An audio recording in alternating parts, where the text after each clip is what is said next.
Gibutyag ni Mayor Lori Pacquiao ang ginaplanuhan na sa lokal nga panggamhanan ang ipatuman nga traffic management sa Mabuhay Underpass Project.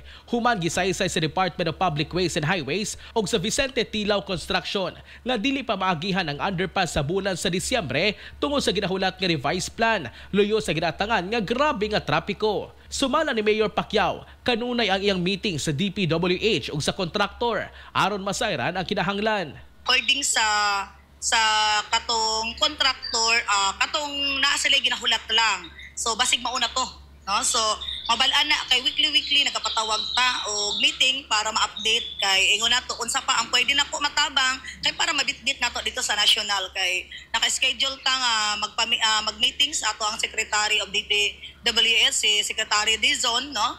Kay ato ang isiguro kung unsa pa ang mga pwede nga matabang namo kay according sa kontraktor kulang pa ang budget. So para sa ingon ani, so ingon ako unsa pwede na mo matabang para at least mahangyo nato personal sa ato ang secretary sa DPWS. Murag need pa og mga pila ka milyon, no? So moto ingon ako unsa man ang pwede na mo matabang, naara ko anytime para mo paabot dito og mutabang bilang inahan sa syudad. Kahinomduman nga gikadismaya sa pipila ka kagawad o residente sa syudad ang gianunsyo tungod unang gikabutyag nga maagihan kini sa bulan sa Disyembre. Tungod niini, gikabutyag ni Mayor Pacquiao nga moantos na lang ang katawhan sa grabe nga trapiko sa bulan sa Disyembre. Mga katropa, likayi ang kaugalingon sa mga sakit. Tumarna sa Santon Plus Gold.